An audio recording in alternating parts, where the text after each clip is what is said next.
Right. सो 2016 का ये paper है जिसका हम लोग एनालिसिस कर रहे हैं, ठीक है, प्री का।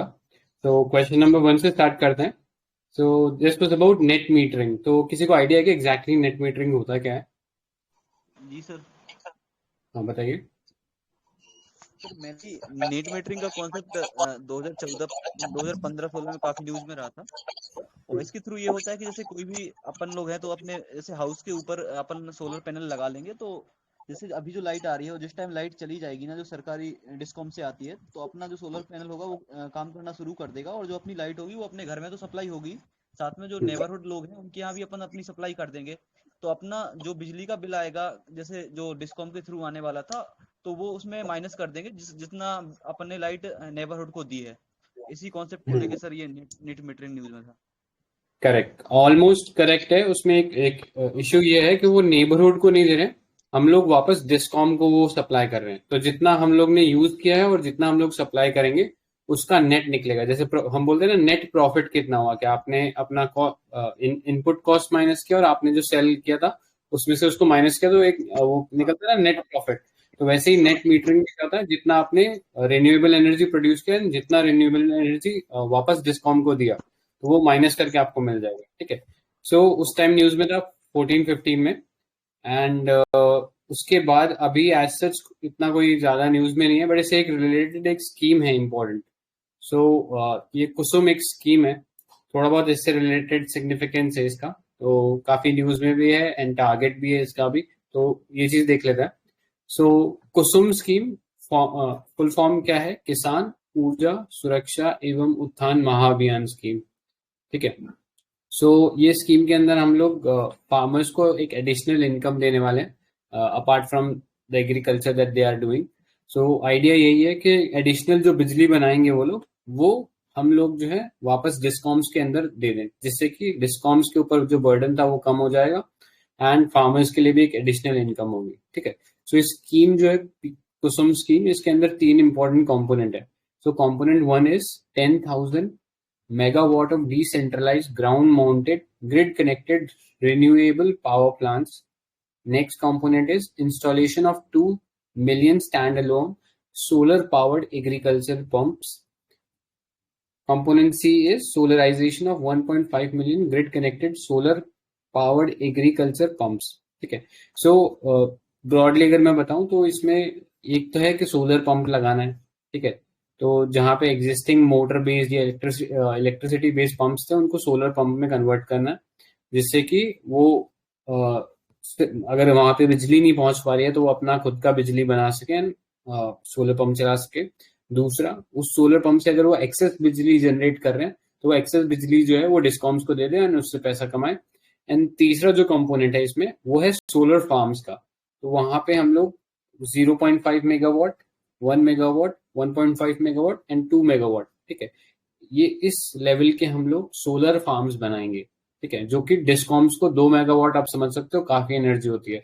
इनफैक्ट पूरा ऑलमोस्ट 1-1.5 हेक्टेयर के अंदर पूरा सोलर पैनल लगता है उस केस के अंदर। तो इतना बड़ा, अगर किसी के पास बैरन लैंड है, सपोज कोई किसान है जिसके पास एकदम खाली जमीन है, तो वहां पे वो सोलर फार्म बना सकता है एंड उसके थ्रू जो एनर्जी जो जनरेट करेगा 2 मेगावाट तक की, वो डिस्कॉम्स को बेच सकता है, ठीक है। तो ये तरीका है पैसा कमाने का इसमें, ठीक है। सो पीएम कुसुम के अंदर ये जो एम है दैट इज 30 गीगावाट बाय 2022, ठीक है, ये एम है। और अभी 2022 का पेपर भी है, तो आई थिंक थोड़ा सा इंपॉर्टेंट है ये स्कीम। तो ये 3 कंपोनेंट्स थे। फायदा क्या होगा? फायदा एक तो डिस्कॉम्स को जितने भी एग्रीकल्चर स्टेट्स है सब में सुना ही होगा कि वो इलेक्ट्रिसिटी उन्हें सब्सिडी रेट पे एग्रीकल्चर के लिए देनी पड़ती है। सो यहाँ से क्या होगा कि अब जब फार्मर अपनी खुद की इलेक्ट्रिसिटी बना रहा है तो उसे डिस्कॉम से इलेक्ट्रिसिटी लेने की जरूरत नहीं पड़ेगी। सो डिस्कॉम जो सब्सिडी दे रहा था अब उसको वो चीज देनी नहीं पड़ेगी। सो जो डिस्कॉम की हालत खराब रहती है, जितने भी स्टेट और डिस्कॉम्स है, तो उनकी हालत शायद सुधर जाएगी इस स्कीम से।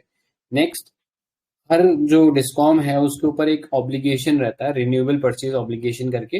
आपको अपना जो जितनी भी इलेक्ट्रिसिटी आप सप्लाई कर रहे हो उसमें से कुछ कंपोनेंट आपको रिन्यूएबल एनर्जी से लाना पड़ेगा। तो वो रिन्यूएबल एनर्जी का जो क्लॉज डाला है मिनिस्ट्री ऑफ पावर ने, उसको भी मीट करने में हेल्प करेगा, ठीक है। सो इसके अलावा एनडीसी जो थे हमारे, नेशनली डिटरमाइंड कंट्रीब्यूशन, उसमें भी हमने बोल रखा है कि 40% एनर्जी मिक्स जो है वो रिन्यूएबल एनर्जी से आना चाहिए। तो उसमें भी हेल्प करेगा, ऑल्दो वो टारगेट हम लोग अचीव कर चुके हैं, but still we can say कि हाँ उस चीज में हेल्प करेगा। सो ये था नेट मीटरिंग के बारे में। किसी को कुछ और ऐड करना है क्या? हाँ, सर 2 और स्कीम्स हैं। अभी हम्म, हाँ, बोलिए। इसके सोलर इससे related one is Srishti, that is solar rooftop, और दूसरा है अजय, दैट इज अटल ज्योति योजना। ये दोनों भी सोलर एनर्जी से रिलेटेड है। अच्छा, ठीक है।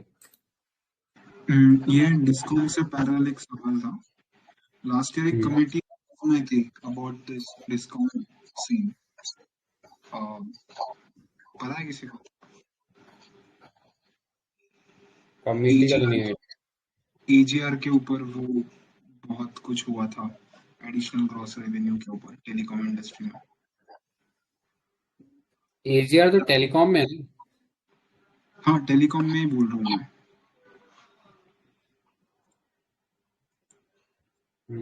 पता नहीं यार, बता दो। राजीव गौबा कमेटी करके थे वो अच्छा अच्छा, सेक्रेटरी।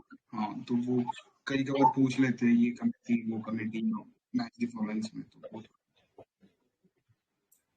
देखना। हेलो सर, आप आवाज आ रही है मेरी? हाँ आ रही है, बोलिए। स्मार्ट मीटरिंग का अभी न्यूज में था सर, अभी लास्ट ईयर ही तो स्मार्ट मीटरिंग को आ सकता है सर, जैसे नीट मीटरिंग का आ गया तो स्मार्ट मीटरिंग को लेके भी। राइट, तो क्या होती है स्मार्ट मीटरिंग?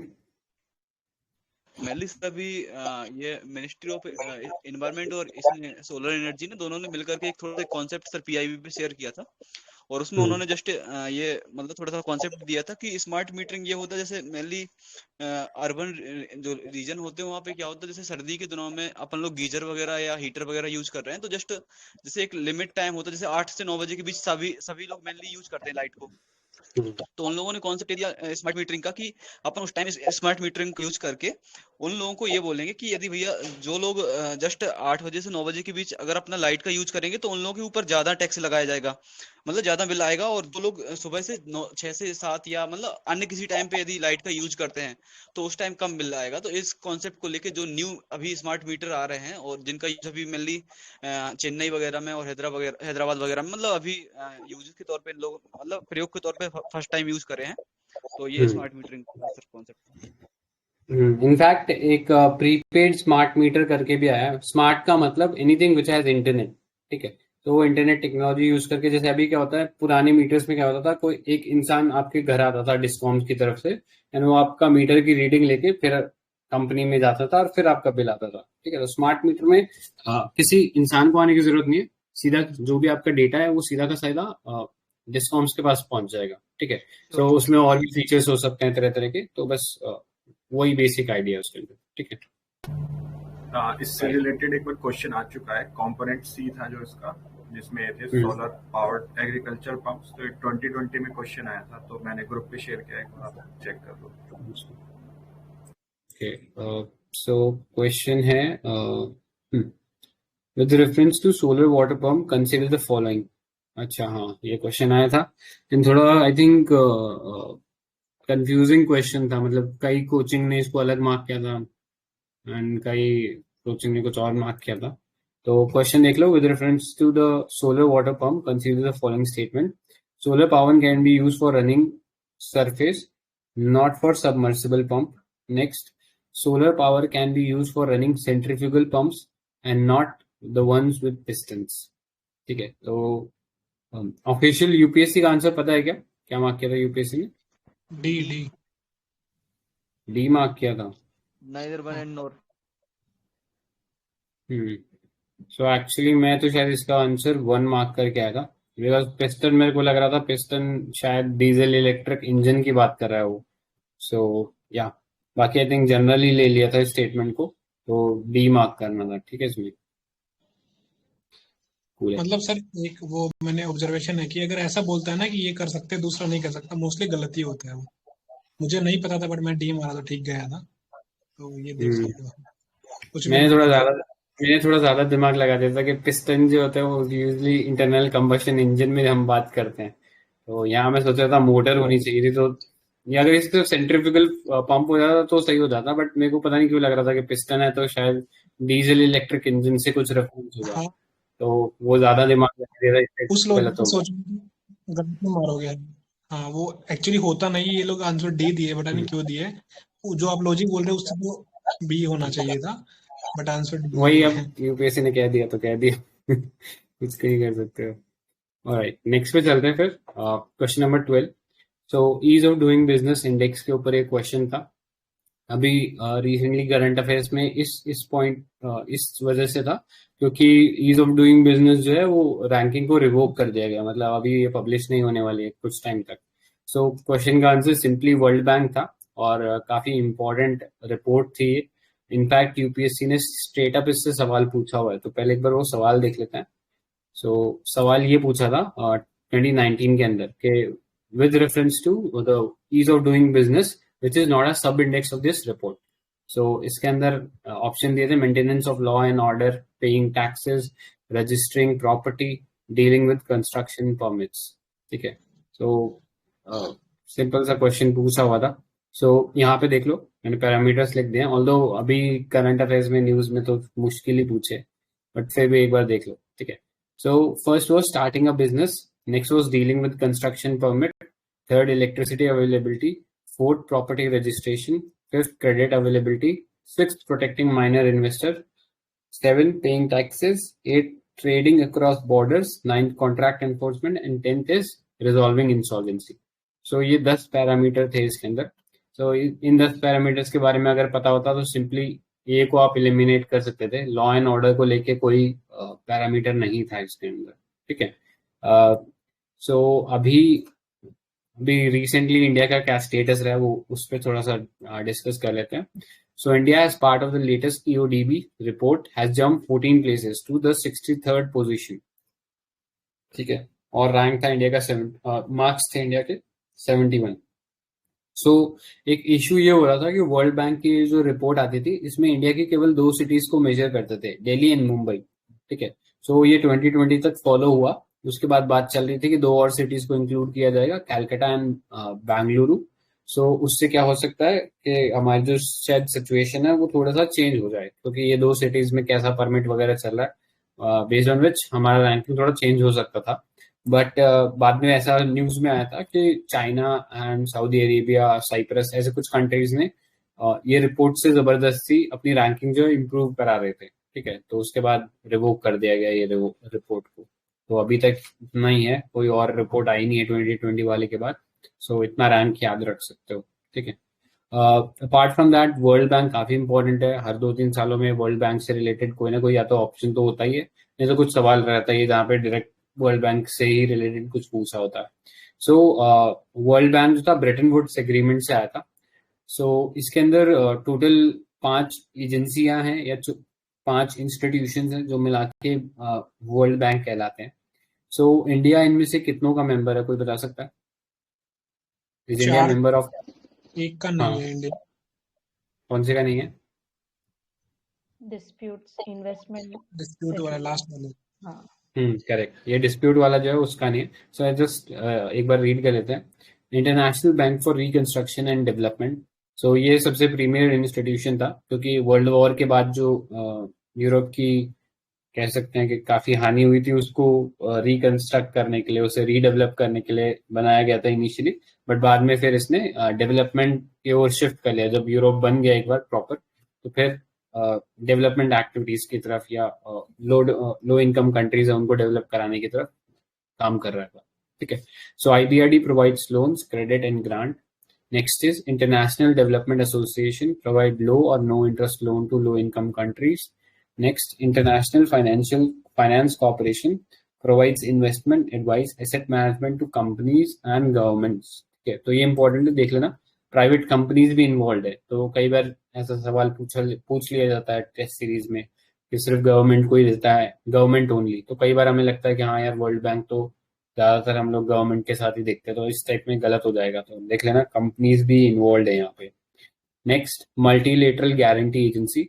सो जैसा हमने बात करते हैं इंडिया के कंटेक्स्ट में BITs होते हैं, बायलेटरल इन्वेस्टमेंट ट्रीटी। सो वो 2 कंट्रीज का एक दूसरे के अंदर जो इन्वेस्टमेंट करती है कंपनीज उनको प्रोडक्ट करती है। तो उसी सेंस में मीगा जो है वो भी एक इम्पोर्टेंट एजेंसी है जो जितने भी मल्टीलेटरल इन्वेस्टमेंट जाते हैं दूसरी कंट्रीज में उनको प्रोटेक्ट करने का काम करती है। ठीक है, next ICSID, so International Center for for Settlement of Investment Disputes. So India is not a part of it, और इंडिया का कहना ये है कि हमारी जो सॉवरेनिटी है उसको कहीं ना कहीं ये हार्म करता है कि हमारे पास सुप्रीम कोर्ट अपनी खुद की जुडिशरी है, तो जो सेटलमेंट है वो इंडिया में सॉल्व होना चाहिए एंड फिर किसी बाद में किसी कोर्ट के पास हम लोग जाएं। तो अभी जो रिसेंटली अमेंडमेंट किए हैं BITs में उसमें इस चीज को जरूर इंक्लूड किया है गवर्नमेंट ने कि हम जो है BITs में के बाहर कोई आर्बिट्रेशन फेस करने से पहले इंडिया में जितने भी लीगल रिकोर्स हैं उन सबको पहले एग्जॉस्ट कर लें फिर ही हम लोग बाहर कहीं जाएं। ठीक है, सो अभी देखा ही होगा हज डील में इंडिया को कितना एक तरीके से डिबैकल था कि टैक्स वसूलने की कोशिश कर रहा था लेकिन सब जगह आर्बिट्रेशन में इंडिया को गलत ही साबित किया। ठीक है, फर्दर अभी रिसेंटली क्रेन्स एनर्जी करके एक कंपनी थी उसके साथ इंडिया अगेन डिस्प्यूट में था। ठीक है, सो बहुत सारे इश्यूज में ये चीज सामने आती रहे, तो ये पता होना चाहिए कि ICSID का इंडिया पार्ट नहीं है। ठीक है, so India is was also the founding member of world bank, तो ये एक इम्पोर्टेंट फैक्ट है, इसमें याद रखते हैं। सो इतना ही था, प्लस रिपोर्ट्स, क्योंकि वर्ल्ड बैंक काफी इंपॉर्टेंट इंस्टीट्यूशन है तो बेसिक्स तो हमने देख ही लिए। अभी जो रिपोर्ट्स ये पब्लिश कर रहा है, क्योंकि पिछले 2 साल से आई थिंक 2 या 3 साल से एक भी रिपोर्ट के ऊपर क्वेश्चन नहीं आया है। पहले हर साल एक क्वेश्चन जरूर आता था रिपोर्ट पे, सो मे बी इस बार रिपीट कर दे। तो ये देख लो वर्ल्ड बैंक के रिपोर्ट्स। सो अभी मैंने ये डॉक्यूमेंट शेयर किया चैनल के ऊपर, शून्य IAS का ये डॉक्यूमेंट है एंड इसके अंदर जितनी भी रिपोर्ट्स हैं इंटरनेशनल इंस्टीट्यूशन के सारे ये दिए हुए हैं। तो मैंने इसका यहाँ पे लिंक भी डाला हुआ है, तो किसी को देखनी हो तो वो यहाँ से देख सकता है। और मेरे को ज्यादा बेटर ला एक्सीलेंस का लगा था रिपोर्ट, बट अभी तक आया नहीं है ला एक्सीलेंस का कोई अपडेटेड एज सच, तो ये शून्य का भी ठीक लगा मेरे को, तो मैंने ये डाला है। ठीक है, सो वर्ल्ड बैंक के रिपोर्ट देख लो, changing of wealth nations 2021 report, report on remittances, glaciers of Himalaya report. ठीक है, सो ये थोड़ा सा यूनिक है कि इंडिया स्पेसिफिक रिपोर्ट मतलब निकाला हुआ है इस सेंस में, तो थोड़ा सा ऑड वन आउट लगता है इनमें, तो ये देख लेना ग्लेशियर्स ऑफ हिमालय रिपोर्ट, ये भी वर्ल्ड बैंक ने निकाला है। नेक्स्ट लॉजिस्टिक परफॉर्मेंस इंडेक्स, तो ये तो पता ही है, फ्लैगशिप रिपोर्ट है वर्ल्ड बैंक की। Next ease of doing business ranking, तो ये भी हमने डिस्कस कर लिया। Next migration and development brief, then next is education finance watch 2021। So ये रिपोर्ट्स थी जो वर्ल्ड बैंक ने अभी रिसेंटली निकाली है एंड ये सारा डेटा जो है ये PDF से ही निकाला गया, सो देख लेना। ठीक है, किसी को कुछ और ऐड करना है इसमें? ओके देन नेक्स्ट पे चलते हैं। सो नेक्स्ट क्वेश्चन वाज ये माइग्रेशन एंड डेवलपमेंट ब्रीफ है ना, तो ये तो वर्ल्ड बैंक है ही, but there is world migration report, वो कौन रिलीज करता है? IOM ने क्या? International organization for migration. हाँ वही IOM नाम नहीं याद आ रहा था मैंने। राइट, नहीं मतलब माइग्रेशन का माइग्रेशन ऑर्गेनाइजेशन ही रिलीज करेगा, बस उतना। मेनली सर यहीं पर इनको डिस्कस कर लिया था, सब्सिडीज को, blue box, amber box and green box. वो तो यार WTO के अंडर पड़ेंगे ना। Sure sir, okay. बाकी वैसे हमने कई बार वैसे देख लिया है, आज के लिए नहीं देखते हैं, नेक्स्ट टाइम वापस किसी और क्वेश्चन में आएगा ही जरूर WTO, तो वहां देख लेंगे। ठीक है, कूल है। नेक्स्ट पे चलते हैं। Banjaras during the medieval period of Indian history were generally, तो देखो ट्राइब से रिलेटेड ये सवाल पूछा हुआ है। इससे पहले हमने एक ट्राइब देखी थी 2014 के पेपर में, मंगनी आर्स करके। ठीक है, सो ट्राइब्स काफी फेवरेट रही है, ऑल्दो ये वाली जो ट्राइब है बंजारास ये NCERT में गिवन है। ठीक है, क्लास 7 का चैप्टर 7 का पेज 94-95 वहां पे ये बंजारास के बारे में गिवन है। सो एक इम्पोर्टेंट नोमैड ट्राइब है। So their caravan was called Tanda. Sultan Alauddin Khilji used the Banjaras to transport grain to the city markets. Emperor Jahangir wrote about them in their memoirs. They transported food grains for Mughal army during military campaigns. ठीक है, so more or less यही है। ये NCERT अगर करी होती तो ये मतलब बंजारास तो आई थिंक सब लोग वैसे भी जानते ही हैं कि एक नोमैड कम्युनिटी थी एंड काम वो अपना ये ट्रेडिंग करके ही चलाते थे, ठीक है। तो और तो इसमें कुछ इम्पोर्टेंट लगा नहीं मेरे को ऐड करने वाला। सो है इस बंजारास कहाँ मिलते हैं, like which part of India? Rajasthan. Mainly Rajasthan and They are इधर से actually scattered everywhere. There is no one place as such. मतलब हर स्टेट में बंजारास मिलेंगे, तो इसीलिए पूछा है। So it's not just अच्छा। राजस्थान. करेक्ट। इनफैक्ट और ट्रेडर कम्युनिटी थी तो ऑल ओवर, मतलब सही बोला कि ऑल ओवर इंडिया ही है। सर पनी को यहाँ ऐड कर सकते हैं। किसको? पनी को सर ऐड करो, मेरे को आइडिया नहीं है अभी। ट्रेडर्स, वो भी ट्रेडर्स थे ना सर वैदिक पीरियड में। पणी? सर हाँ पनी। अच्छा, ठीक है।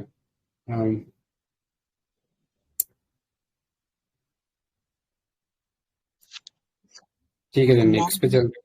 मालधारी ट्राइब भी है गुजरात में, वो भी बोल सकते हो, गुजरात राजस्थान वाले एरिया में ट्राइब करके। हाँ, जो गिर जो फॉरेस्ट है, बनी ग्रासलैंड है, वहां पे वो मालधारी ट्राइब्स रहती है। तो हाँ, आई थिंक हमने शायद पहले भी देखा हुआ है उनके बारे में किसी एक पेपर के अंदर। सो या कूल है। Sorry, like although they are scattered everywhere, उनका origin लेकिन मेवाड़ राजस्थान से है। ठीक है। ऑलराइट, देन नेक्स्ट पे चलते हैं। क्वेश्चन नंबर 14 था, एम्परर अशोका के बारे में ये क्वेश्चन था कि हु डिसाइफर एम्परर अशोका's एडिक्ट, ठीक है। सो बहुत ही एक अपने आप में पूरा एक चैप्टर है ये तो, और याद करना बहुत मुश्किल रहता है क्योंकि जो एडिक्ट्स देखोगे उनमें अलग अलग चीजें कही गई। ऑल्दो ये तो सिंपल सवाल था, इसका आंसर जो था वो जेम्स प्रिंसेप था। उन्होंने बेसिकली वो जो ब्रह्मी स्क्रिप्ट है उसको डिसाइफर किया था एंड बेस्ड ऑन विच उन्होंने ये बताया था कि पूरा एम्परर अशोका जो है उनको देवनाम पियादसी नाम से वो लिंक किया गया है। तो वो वाली जो इन्फॉर्मेशन है वो हमें जेम्स प्रिंसेप के वर्क से ही मिली है, ठीक है। तो मैंने एक डॉक्यूमेंट डाल दिया है कि जो माइनर मेजर रॉक एडिक्ट्स हैं और उनके ऊपर क्या क्या इंस्क्रिप्शन लिखे हुए थे, तो वो चैनल के अंदर पीडीएफ है। बट अगर आप क्वेश्चन देखोगे ना तो क्वेश्चन थोड़ा सा करना मुश्किल हो जाता है एट टाइम्स। उस डॉक्यूमेंट को पढ़कर उसे याद रखना बहुत ही डिफिकल्ट है। So just for your reference एक बार मैं डॉक्यूमेंट दिखाऊं। सो ये इतने सारे तो 14 क्या? हेलो, मैं रॉक आपका ऑडियो कट रहा है सिग्मा सर, 13 है। आपका ऑडियो कट रहा है आई थिंक। हेलो,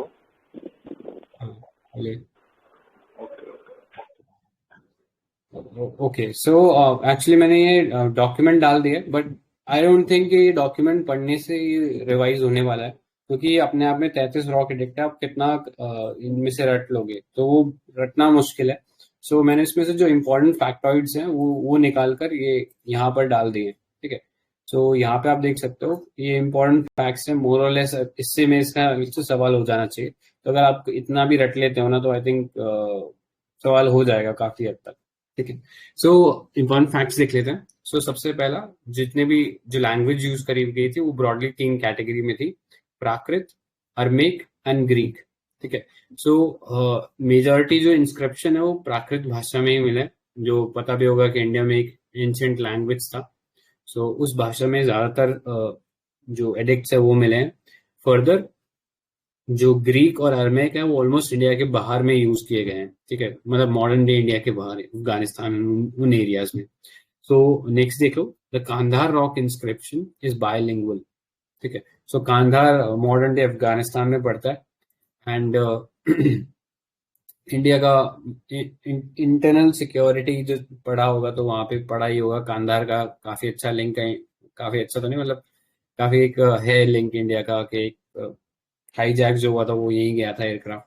तो उस सेंस में पता होना चाहिए कि अफगानिस्तान में है। एंड यहाँ पे एक बाइलिंगुअल एडिक्ट मिला है, एकमात्र एडिक्ट है जो बाइलिंगुअल था। सो ग्रीक और अरमेक भाषा में लिखा हुआ था ये। सो जितनी भी स्क्रिप्ट यूज करी गई थी मोस्टली प्राकृत भाषा लिखने के लिए ब्राह्मी स्क्रिप्ट यूज की गई थी, एंड जो अरमेक भाषा है उसको लिखने के लिए खरोष्टी स्क्रिप्ट लिखी यूज करी गई थी। तो इसको याद रखने का ये तरीका है कि ब्राह्मी तो जैसा अभी हम मॉडर्न डे देवनागरी लिखते हैं तो लिखने का स्टाइल भी वही है कि लेफ्ट से राइट जा रहे हैं, लेकिन खरोष्टी स्क्रिप्ट जो है वो राइट टू लेफ्ट जाती है। तो मॉडर्न डे उर्दू है वो भी ऐसे ही जाती है, राइट टू लेफ्ट, ठीक है। सो ऐसा करके याद रख सकते हो कि ये पर्सिया की साइड था या ईरान की साइड था, तो यहाँ पे वो राइटिंग स्टाइल जो था वो उर्दू वाला ही फॉलो कर रहे थे। तो खरोष्टी वही राइट टू लेफ्ट जा रहा था, ठीक है। सो ये भी पूछा जाता है। कोई बता सकता है राइटिंग स्टाइल क्या रहता था इंडस वैली सिविलाइजेशन में, मतलब was it left to right और right to left? Mainly sir Both they दोनों used था to ना वो, write in a zigzag manner. Correct, वो दोनों था। Left to right. करेक्ट, तो उसको बूस्ट्रोफेडस बोलते हैं कि एक लाइन आपने राइट टू लेफ्ट लिख के next line left to right लिख दी, ठीक है। तो वॉइस वर्सा करते थे ऐसा, ठीक है। सो नेक्स्ट देखो, द नेम अशोक। वो ब्राह्मी का एक और तरीका याद करने का, ब्राह्मी का एक से BLR कर सकते हैं आप। B as in Brahmi, LR is left to right, so that BLR means Bangalore हो जाता है। तो उसके मतलब opposite वैसा कर लो, या फिर सिंपली ऐसे ही देख लो कि अभी जो देवनागरी लिख रहे हैं वो ब्रह्मी से ही आया हुआ है और मेनलैंड इंडिया में ब्रह्मी था, तो वो अभी जो लिख रहे हैं वही है, ठीक है। Right, next Kharoshthi the name. sounds like a Persian name and Brahmi sounds like an indigenous name. ऐसे भी ठीक है, जैसा भी याद रहे, आई थिंक ये याद रख लेना इंपॉर्टेंट है। Next, Ashoka is explicitly mentioned in 3 rock addicts, तो मस्की रॉक एडिक्ट, गुजरा एंड नेटूर, ठीक है। तो ये 3 एरियाज में ये नाम जो है ये यूज किया हुआ था, ठीक है। एंड सवाल कई बार पूछा हुआ है, इनफैक्ट एक बार सवाल की तरफ देख लेते हैं क्या क्या पूछे हुए हैं। तो ये देखो 1997 से ये सवाल पूछे जा रहे हैं इसके अंदर, एंड ऑल्दो काफी पुराना हो गया, बट यू नेवर नो कब यूपीएससी इस टाइप का सवाल वापस पूछ ले, ठीक है। सो पर्सनल नेम अशोका का कहाँ यूज हुआ था, ठीक है। एक क्वेश्चन ये पूछा था 1998 में, रॉक एडिक्ट्स के बारे में पूछा था संगम किंगडम के अंदर। तो ये बहुत ही इंट्रिकेट क्वेश्चन था कि अगर किसी ने थरोली रीड कर रखा है तो तभी ये क्वेश्चन कर पाता। तो इतने क्वेश्चन के लिए आप वो पूरा डॉक्यूमेंट बार बार रटो, आई थिंक उतना फीजिबल नहीं है, कॉस्ट बेनिफिट जो है उतना रेशियो जो है बेटर नहीं है। सो ये सवाल थोड़ा सा वो था, जिसने डॉक्यूमेंट अच्छे से पढ़ा होगा वही कर पाएगा। नेक्स्ट, ये भी एक इसी चीज से रिलेटेड था, 1998 में एक और क्वेश्चन पूछ लिया था, बट ये थोड़ा यूनिक था कि royal order to preserve food grains to be utilized during the crisis in the country. तो ये भी अगर आपने बहुत थरोली पढ़ रखा है तभी आप इसका जवाब दे पाते, वरना देना इसका भी जवाब मुश्किल ही था, ठीक है। सो ऐसे सवाल पूछ लेता है बीच बीच में, बट आई थिंक वही कॉस्ट बेनिफिट रेशियो इतना अच्छा नहीं है ऐसे कुछ सवालों के पीछे इनपुट डालने का। नेक्स्ट, सर इसी से रिपीट भी क्वेश्चन हुए हैं ना, काफी सारे रिपीट क्वेश्चन हुए हैं। हाँ, repeat question major rock edict number का लेके ना, एज सच नंबर लेके सिर्फ एक ही बार सवाल पूछा गया है, बाकी टाइम सिर्फ सीधा ये पूछा गया कि कौन सी साइट थी। जैसे सर अभी 1998 में आ गया और फिर 2019 में एक क्वेश्चन पुट अप हुआ कि जस्ट कौन सी साइट है जो सिंधु घाटी सभ्यता की साइट नहीं है, उसमें वो सारा दिया था और एक ऑब्जेक्ट में दिया था ये सोगोरा भी। तो अपन इस तरीके से थोड़ा सा राइट। सो साइज देख लेना, मोर और लेस ये क्वेश्चन देख लेना एक बार, तो आई थिंक प्रॉब्ली हो जाएगा ये। अदरवाइज डॉक्यूमेंट है, किसी को देखना है तो वो यार देख सकता है, कोई इश्यू नहीं है, ठीक है। सो नेक्स्ट एक क्वेश्चन पूछा हुआ था इलाहाबाद पिलर इंस्क्रिप्शन से, तो कोई आंसर बता सकते हैं 2006 वाले क्वेश्चन का? Allahabad pillar inscription is associated with which of the following?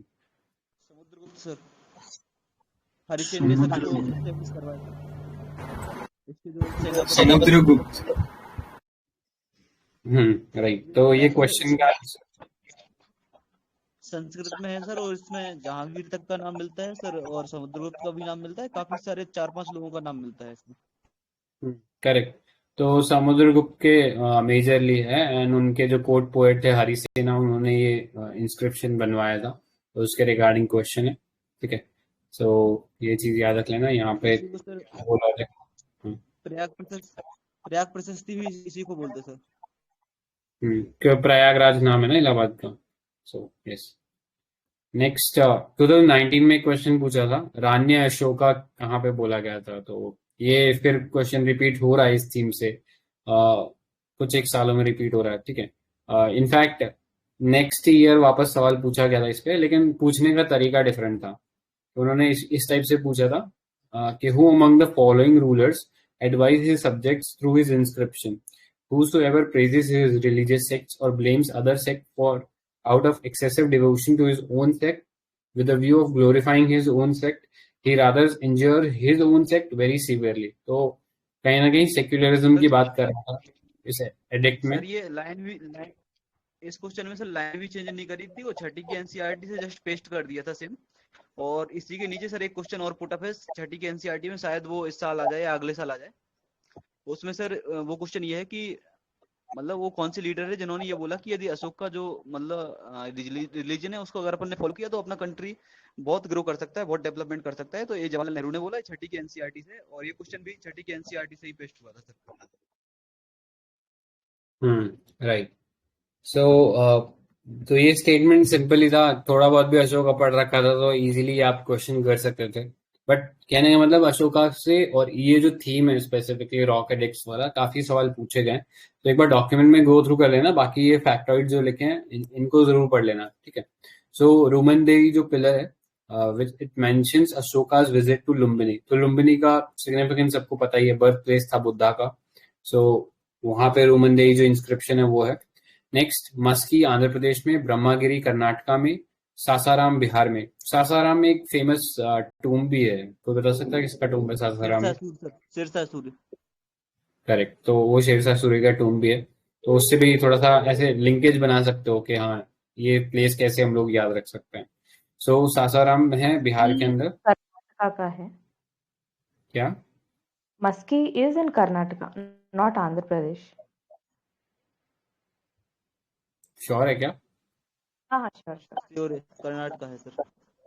ठीक है, ठीक है। और ब्रह्मगिरी महाराष्ट्र में, sorry Karnataka, Brahmagiri also is in Karnataka, Andhra Pradesh में इनमें से कुछ भी नहीं है। ठीक है। So Maski Karnataka, Andhra Pradesh, sorry Brahmagiri Karnataka, Sasaram Bihar, Rupnath Madhya Pradesh and Bhabru Bairat Rajasthan में, ठीक है। सो इनमें से मस्की एक important pillar in minor rock edict था, जहाँ पे ये कंफर्म किया गया था कि देवनाम पियादसी जो है वो बेसिकली अशोका ही है, ठीक है। सो ये मस्की जो रॉक एडिक्ट था इसमें से ये चीज पता लगी थी, ठीक है।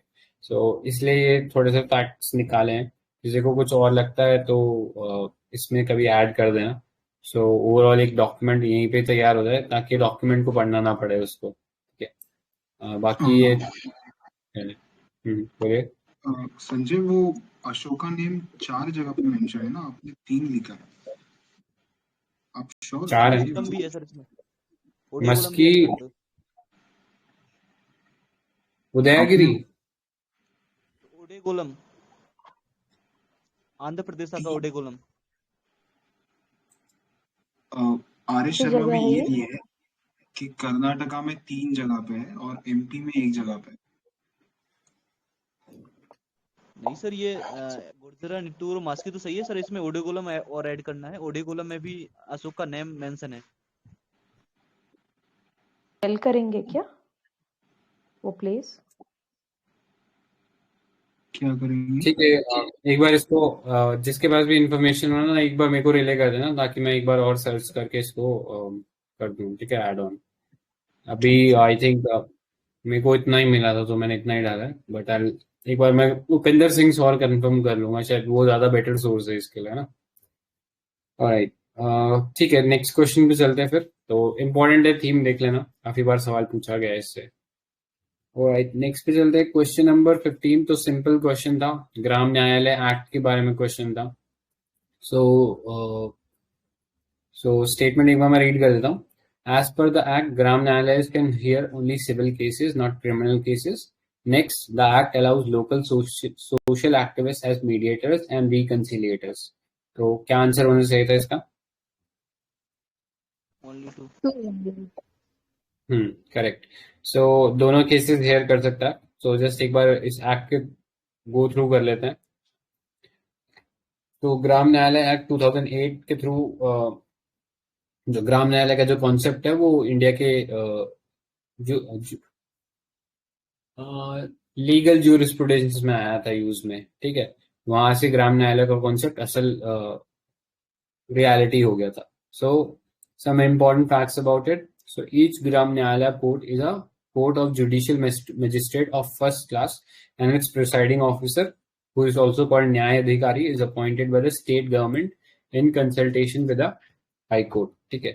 सो मोस्टली ऐसे सवाल में क्या कर देगा, यहाँ पे गवर्नर डाल देगा. ठीक है, कंफ्यूज करने के लिए. तो कंफ्यूज नहीं होना. High court along with state government है इसके अंदर. ठीक है, आंसर.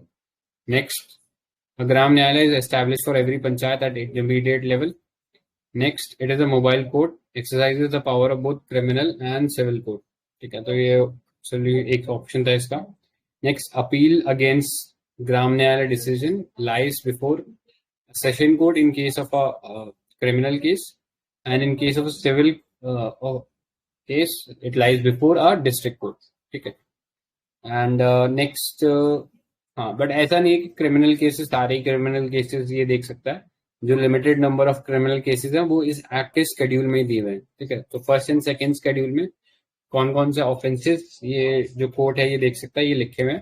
फर्दर ये जो शेड्यूल है इसको स्टेट गवर्नमेंट और सेंट्रल गवर्नमेंट दोनों ही अमेंड कर सकते हैं. ठीक है, ताकि अपने जो लोकल इश्यूज है उनके हिसाब से केटर कर सकें. सो किसी को कुछ और ऐड करना है इसमें?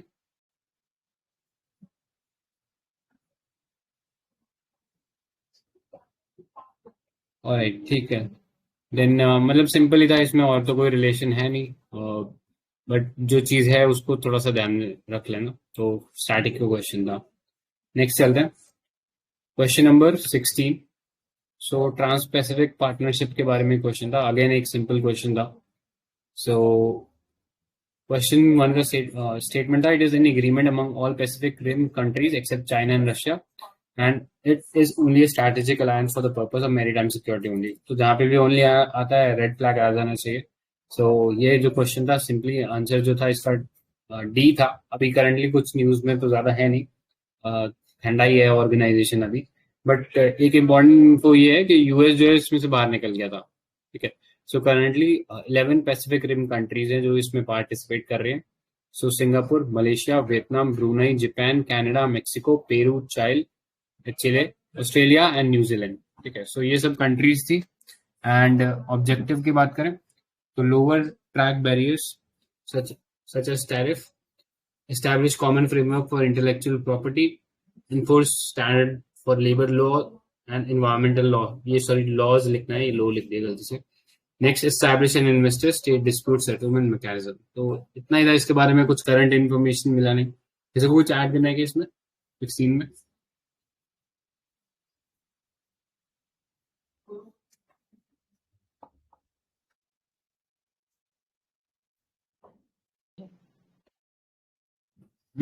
ठीक है, तो इतना ही था. कुछ नया तो इसमें खास मिला नहीं, बस यूएस बाहर निकल गया तो इतना ही है न्यूज में. तो मेरे को नहीं लगता कोई इसकी ज्यादा प्रोबेबिलिटी है पूछने की. ऑलराइट, नेक्स्ट अगेन एक इंटरनेशनल रिलेशन का ही क्वेश्चन था. प्रॉब्ली उस टाइम तो करंट अफेयर्स में था, क्योंकि 16 का ही पेपर है एंड 15 का ये सवाल पूछा गया था. ठीक है, so India and Africa summit held in 2015 was the third such summit. Next was actually initiated by Jawaharlal Nehru. ठीक है, तो आंसर सिंपल ही था. जवाहरलाल नेहरू के टाइम पे कोई ऐसा समिट नहीं हो रहा था. It started in 2015 only. ठीक है, सो इतना ही था इसके अंदर. और करंटली एज सच कोई ऐसा मेरे को फैक्ट मिला नहीं जो ज्यादा इंपॉर्टेंट था इस पर्सपेक्टिव से. बट ये चीज देख लो कि जो इंडिया अफ्रीका फोरम है ये एक इम्पॉर्टेंट समिट है. इनफैक्ट इस साल मेंस के अंदर 2021 वाला जो मेंस है उसके अंदर डायरेक्टली क्वेश्चन आया था अफ्रीका को लेके कि इंडिया और अफ्रीका का मतलब क्या रिलेशन चल रहा है. सो सर क्वेश्चन ये था कि अभी ये टाइम चल रहा है, ये एशिया का टाइम चल रहा है, आने वाला टाइम अफ्रीका का होगा. कैसे आप डिस्कस करिए इसको. हाँ, करेक्ट, यही सवाल था. सो अफ्रीका के बारे में सवाल था, तो उसमें आई थिंक इंडियन पर्सपेक्टिव भी आप डाल सकते हो कि इंडिया क्या कर रहा है वहाँ पे। सो या सो इस सवाल में बस ये था कि जो इंडियन अफ्रीकन समिट है, it is held once in every 3 years since its beginning in 2008। So पहला जो समिट था ये दिल्ली में हुआ था, फिर अदीस अबाबा में हुआ था। तो अदीस अबाबा कहाँ पे है? इथियोपिया। इथियोपिया की राजधानी है ना आदिस अबाबा। Correct correct. तो इथियोपिया न्यूज में भी है, तो इसलिए थोड़ा सा ध्यान रख लेना। न्यूज भी क्यों है इथियोपिया, वैसे कोई बता सकता है? उन्होंने अभी वो डैम शुरू कर दिया है ना, ग्रेट रेनेसांस डैम। हाँ बिल्कुल। Great renaissance dam. Tigray reason में हाँ कॉन्फ्लिक्ट भी चल रहा है। Correct correct. तो ये 2 रीजन की वजह से काफी न्यूज में है ये रीजन। तो देख लेना मैप पे लोकेशन क्या है। तो सीड कंट्रीज या हॉर्न ऑफ अफ्रीका के अंदर आता है इथियोपिया। सो एक just quick question, is Ethiopia landlock country, true or false? True. Correct. तो लैंडलॉक है, तो याद रखना बस। सो लास्ट जो समिट हुआ था 2015 में हुआ था, एंड उसके बाद अभी तक आई थिंक शायद समिट हुआ नहीं है। आई एम नॉट श्योर कि 18 में हुआ है कि नहीं हुआ। सो नहीं हुआ ये है, है हुआ? नहीं हुआ है, 2015 लास्ट था समिट। राइट। सो 2015 लास्ट था, तो देख लेना। एंड इतना ही था इसके अंदर, और तो मेरे को कुछ इंपॉर्टेंट लगा नहीं ऐड ऑन करने वाला। So probably current affair based question था, इसीलिए पूछा था। तो इतना कोई इंपॉर्टेंट आउटकम्स भी नहीं होते हैं इंडिया अफ्रीका समिट के, करंट अफेयर्स में था, इसलिए ये सवाल पूछ लिया गया था। ठीक है, देन नेक्स्ट पे चलते हैं। सो ये भी अब थोड़ा सा पुराना ही क्वेश्चन हो गया है। MCLR पे क्वेश्चन था, तब काफी हॉट टॉपिक था MCLR, बट अब सिंस RBI ने जो एक्सटर्नल बेंचमार्क पे शिफ्ट कर दिया, उसकी वजह से आई डोंट थिंक अब इसमें से सवाल कुछ ज्यादा बनेगा। ठीक है। सो इससे पहले बैंक रेट चलता था। बैंक रेट्स की वजह से ट्रांसमिशन जो था, मॉनेटरी पॉलिसी का ट्रांसमिशन प्रॉपर नहीं होता था। सो गवर्नमेंट जो है MCLR लेके आया था। और MCLR में कंपोनेंट्स देख लो। So first is marginal cost of fund, second negative carry on account of CRR, third operational cost, fourth tenure of premium.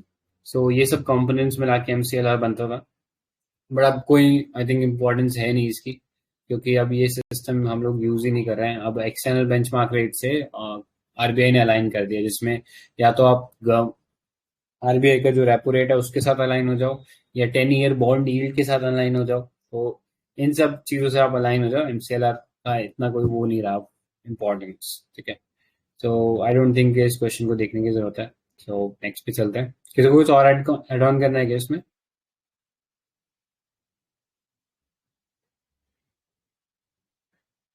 Alright. So I think बता ही दिया बेसिक जो आइडिया इसके बारे में। बोले नेक्स्ट पे चलते हैं। सो ये काफी बार हमने डिस्कस कर चुके हैं, जब हमने एनवायरनमेंट किया था तब भी हमने ये क्वेश्चन डिस्कस किया था। Sure sir. अच्छा। सो कड़ाई कैमल के बारे में क्वेश्चन था, तो स्टेटमेंट एक बार मैं रीड आउट कर देता हूँ फटाफट। So it is capable of swimming up to 3 kilometers in sea water. Next, it survives by grazing on mangroves. Third, it lives in the wild and can not be domesticated. ठीक है। सो थोड़ा बहुत भी अगर पता होगा तो आई थिंक 1 and 2 जरूर आपको पता रहेगा, मतलब नहीं भी पता, लेट्स से कि नहीं भी पता 1 and 2, तो थर्ड वाला स्टेटमेंट थोड़ा सा एक्सट्रीम हो जाता है कि कैमल तो सबसे ज्यादा आई थिंक डोमेस्टिकेटेड एनिमल्स में से एक है। सो आई थिंक थर्ड वाले को वहां पे एलिमिनेट कर सकते थे, एंड थर्ड वाले को एलिमिनेट करते एक सेफ ऑप्शन 1 and 2 था वहां पे present. So I think easily ये क्वेश्चन नहीं पता होते भी हो जाता। ठीक है, एग्जैक्टली। सो खड़ाई कैमल के बारे में बात करें तो most families in Jat and Rabri communities of Kutch are traditional rearers of kadai camel. तो basically domesticated है ये। So they can swim up to deep sea water and it feeds on mangroves. ठीक है, क्योंकि पानी में जा रहा है तो ऑटोमेटिकली आप समझ सकते हो कि फिर पानी के आसपास तो क्या ही मिलेगा, पानी के आसपास तो फिर मैंग्रोव्स ही मिलेंगे आपको, तो वहां पे ये सर्वाइव कर सकता है easily. And given the breed's ability to survive both on land and sea, Khadai camel is one of the most preferred choice of graziers in the arid coastal region of Kutch. Okay, so they are reared in 4 blocks of Gujarat: Abdasa, Bundra, Lakhpat, and Bachau. Okay, सो जेठालाल का I think गाँव है ना बचाऊ, तो वहाँ पे काफी rearing होती है इसकी। प्लस कैमल के बारे में यूपीएससी ने शायद 2020 में भी एक क्वेश्चन पूछा था, सॉरी 19 में एक क्वेश्चन पूछा हुआ है। तो ये एक अगेन थोड़ा सा डायरेक्टली कैमल से रिलेटेड तो नहीं, बट एक ऑप्शन जो था इसमें कैमल था। ये भी से डिस्कस कर लिया अपन ने। हाँ, ये भी डिस्कस किया हुआ है। तो double ham camel is found in India only, तो ये गलत था। वो ऑल अक्रॉस सेंट्रल एशिया मिलता है, इंडिया में केवल लद्दाख रीजन में मिलता है। तो सेकंड श्योर तो सेकंड आप एलिमिनेट करते हैं, एंड देन आप थर्ड भी एलिमिनेट कर सकते थे, क्योंकि वन हॉर्न राइनोसोरस सिर्फ इंडिया में नहीं मिलता है। इनफैक्ट नेपाल, बांग्लादेश वहां पे भी है, प्लस इंडोनेशिया में भी है। ठीक है, जो आई थिंक जावन राइनोसोरस है वो वन हॉर्न राइनोसोरस ही है, तो वो भी एलिमिनेट हो गया था। तो आंसर इसका वन ओनली था। ठीक है, सो सिंपल क्वेश्चन था एनवायरमेंट एंड इकोलॉजी से। नेक्स्ट चलते हैं, क्वेश्चन नंबर 20। तो ये भी आई थिंक हमने रिसेंटली अभी डिस्कस किया ही था कि साइंटिस्ट को 11 मीटर्स हाइट का एक नया बनाना ट्री मिला था। ठीक है, सो उसके बारे में क्वेश्चन था। तो आंसर इसका अंडमान था। एंड एक हमने कई टेस्ट सीरीज में भी हमने देखा था कि जब भी नई स्पीशीज के बारे में क्वेश्चन आता है तो अंडमान निकोबार एक सेफ चॉइस है। अगर आपको रिस्क लेना है, रिस्क लेके आपकी इतनी एपेटाइट है, तो आप वो रिस्क ले सकते हो कि अंडमान पे लगा सकते हो। काफी हाई चांसेस रहते हैं कि अंडमान में वो चीज सही भी हो जाए। ठीक है, सो यही था। आई थिंक अब तो कोई ज्यादा खास जानने की जरूरत नहीं है। येलो कलर की जगह ऑरेंज कलर का बनाना था, और बोटानिकल सर्वे ऑफ इंडिया ने इसको डिस्कवर किया था। ठीक है, अंडमान के आइलैंड्स के अंदर। कूल है। तो इसके बेसिस के ऊपर कुछ इस पूरे साल के अंदर जो अभी न्यूज में रही है स्पीशीज, तो उसको मैंने थोड़ा ढूंढा है। सो स्पीशीज देख लो। फर्स्ट इज नाम, अब आपको जैसा प्रोनाउंस करना हो वैसा कर सकते हो, बस ये याद रहना चाहिए पेपर में। सो सेप्टेमरेंथस, तो ये एक पैरासिटिक फ्लावरिंग प्लांट है जो कि निकोबार आइलैंड में डिस्कवर किया गया है। एंड ये जो है दूसरे ट्रीज के ऊपर ग्रो करता है। ठीक है, सो ये एक पैरासिटिक प्लांट है। इससे ज्यादा आई थिंक कोई खास इसमें इंफॉर्मेशन की जरूरत नहीं है। तो ट्रॉपिकल और टेम्परेट हैबिटेट्स दोनों के अंदर ये सरवाइव कर सकता है। ठीक है, सो ये था एक इम्पॉर्टेंट पैरासिटिक प्लांट जो कि निकोबार में मिला है। ठीक है, नेक्स्ट, ये स्पीसीज तो पहले से ही थी हमारे पास, लेकिन क्रिटिकली एंडेंजर्ड है। और रिसेंटली न्यूज में इसलिए थी क्योंकि इसका एक पूरा माइग्रेशन पैटर्न जो है उसको ट्रैक किया गया था। ठीक है, ऑर्निथोलॉजिस्ट के द्वारा। सो ये लेसर फ्लोरिकन जो है ग्रेट इंडियन बस्टर्ड की ग्रुप की मेंबर है। सो राजस्थान से महाराष्ट्र के अहमदनगर डिस्ट्रिक्ट तक इसका जो फ्लाइट पाथ है उसको ट्रैक किया गया था। So lesser florican world wildlife protection act 1972 के अंडर शेड्यूल 1 के अंदर है, जहाँ पे हाईएस्ट प्रोटेक्शन अवॉर्डेड होता है। नेक्स्ट, क्रिटिकली एंडेंजर्ड है, और इस सेंस में काफी इंपॉर्टेंट हो जाता है। ठीक है, तो लेसर फ्लोरिकॉन के बारे में पता होना चाहिए। बंगाल फ्लोरिकॉन की भी हम बात करते हैं।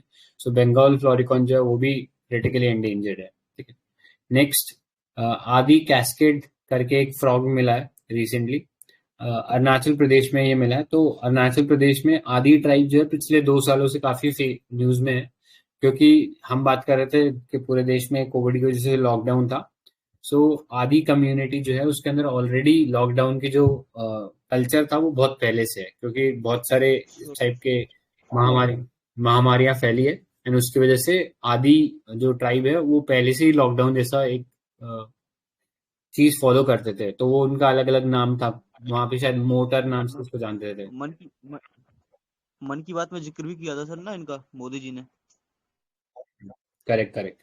तो ये आदि ट्राइब है, इन्हीं के नाम से ये फ्रॉग का नाम भी पड़ गया है। तो आदि कैस्केड जो है ये एक फ्रॉग है, तो ये याद रखना। ठीक है, नेक्स्ट चलते हैं। तो ये जूलॉजिकल सर्वे ऑफ इंडिया ने एक लिस्ट वो निकाला था अपने एक डॉक्यूमेंट, तो उसमें उन्होंने बोला था कि ये इंपॉर्टेंट स्पीशीज जो है हमने नए डिस्कवर किए हैं। तो इसमें मोस्टली देख लेना, जैसे ट्रीमेरियस सैलाजार, तो ये एक स्नेक है जो कि अरुणाचल प्रदेश से डिस्कवर किया है। लाइकोडन डिकेनेसिस, तो ये एक अगेन स्नेक है जो डेक्कन प्लेटू से डिस्कवर किया गया, mostly from the areas of Karnataka. Next, Sphaerotheca Bengaluru. So a new species of burrowing frog named after city of Bangalore. ठीक है, तो ये भी एक मेंढक है. नेक्स्ट, साइरियस अंजालाई. सो एक डीप वाटर स्नेक ईल है जो केरला से मिली है. नेक्स्ट, ग्लिप्टोथोरेक्स गाइडेनेसिस. सो ये कैटफिश है जो कि मणिपुर से मिली है. नेक्स्ट, क्लस्टर ग्लैटिनिस. तो a new species of crab beetles from Great Nicobar biosphere. So in fact मैं शायद वो 2020 का क्वेश्चन था जिसमें बहुत सारे स्पीसीज के नाम दे दिए थे उन्होंने, फ्रॉग माउथ, ये माउथ, ऐसा करके, एंड सवाल पूछा था ये किस स्पीसीज है. तो वैसा ही सेम सवाल इससे मिल सकता है. तो ज्यादातर जो है स्नेक्स मिले हैं, तो ऐसा कर सकते हैं कि जैसे ये 2-3 नाम उठा के एक साथ क्लब कर दें, पूछ लेगा कि ये स्पीशीज क्या है, तो पता होना चाहिए स्नेक्स की स्पीशीज है. ठीक है, तो मोस्टली स्नेक्स और फ्रॉग्स ही मिलते हैं. तो एक गेस मारने का कभी आपको चांस मिले तो आई थिंक एक सेफ ऑप्शन रहेगा कि आप इन दोनों में से कोई सिलेक्ट कर दो. ठीक है, सो ये था स्पीशीज के बारे में. किसी को कुछ ऐड करना है अभी तक जो करा है उसमें?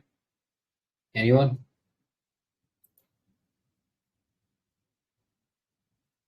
राइट, तो नेक्स्ट फिर चलते हैं. अतुल सर, आप करोगे क्या? हाँ, मैं कर लेता हूँ.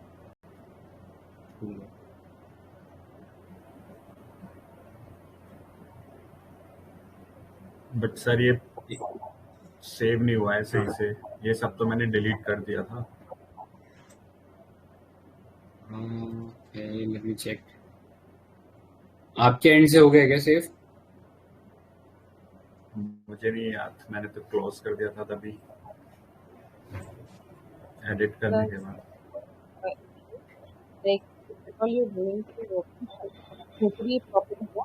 बार बार सिंक करना पड़ेगा योर वर्क, मतलब एटलीस्ट एक बार तो सिंक करना पड़ेगा. तो कोई दिक्कत है क्या इसमें? मतलब I have downloaded the new one, लेकिन मुझसे नहीं हो रहा था. Then I went back to the old version. Probably एक साथ काम करते हैं ना, तो आई थिंक कॉन्फ्लिक्ट रेजोल्यूशन का काम जो है ना अभी बाकी सब नहीं करते हैं, वो मेरे पे छोड़ देते हैं. तो जैसे टाइम फ्री मिलेगा तब मैं कर दिया करूँगा, क्योंकि आई थिंक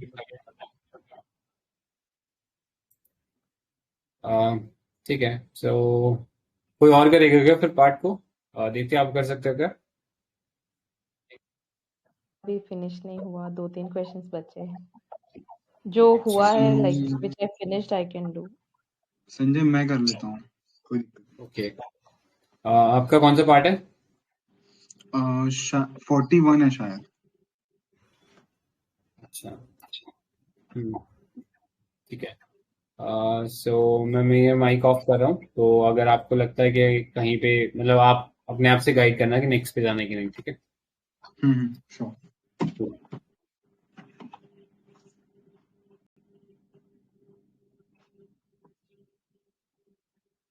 अरे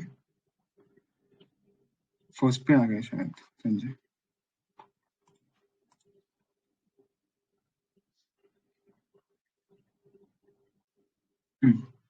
तो ये 41st क्वेश्चन था बिटकॉइन से लेके. तो काफी स्ट्रेट फॉरवर्ड था, तभी न्यूज में भी था बिटकॉइन काफी, तो उसकी वजह से. तो ऑप्शंस एक बार देख लेते हैं. Bitcoins are tracked by central banks of the countries. Then anyone with a bitcoin address can send and receive bitcoins. Online payments can be send. Again वो वाला थीम है यहाँ पे, कैन है तो पॉसिबिलिटी है कि वो स्टेटमेंट सही है. और अगर फर्स्ट स्टेटमेंट एलिमिनेट करने के लिए आपको थोड़ा टेक्निकल मतलब इंफॉर्मेशन चाहिए था कि they are not tracked by anyone, probably that's why people use them bitcoins. तो ऐसे करके will left with option B. तो इसमें PYQs काफी आ रहे हैं. 15 के बाद से तो 2-3 आ चुके हैं. 2020 में एक था, 2018 में एक था, 20 में ब्लॉकचेन टेक्नोलॉजी के ऊपर था. अगेन वहां पे भी वही लॉजिक था, extreme statements. If you see statement second in 2020 का question, it says the structure and design of blockchain is such that all the data in it are about cryptocurrency only. तो ऐसा नहीं है, क्रिप्टोकरेंसी छोड़ के भी उसका एप्लीकेशन है ब्लॉकचेन का, तो वो ओनली करके आप अगर देखोगे तो दो ऑप्शन एलिमिनेट हो जाते हैं. Then again option third, application statement third, applications that depend on basic feature of blockchain can be developed without anybody's permission. ये सबसे biggest advantage है blockchain का, तो ये भी स्टेटमेंट सही है. So we left with D. ऐसे ही 2018 में एक पूछा गया था ब्लॉकचेन टेक्नोलॉजी, एक मैच द पेयर्स में करेक्ट पेयर्स ढूंढने थे, उसमें पूछा था. तो again the same thing. Basically आप अगर ट्रैक करोगे पीवाईक्यूज अच्छे से तो यू कैन एक्सपेक्ट कि कौन से डायरेक्शन में क्वेश्चंस पूछे जाएंगे. तो ये बेसिक सा एक इन्फोग्राफिक मिला अबाउट ब्लॉकचेन एंड क्रिप्टो. तो आई थिंक मतलब सबको अगर पता ही है कि हाउ दिस थिंग्स वर्क, तो एक्सप्लेन करना है क्या संजय इन्फोग्राफिक को, या ठीक है? काफी नहीं, ठीक है, I think. हाँ, ठीक है. सबको पता ही होगा वैसे.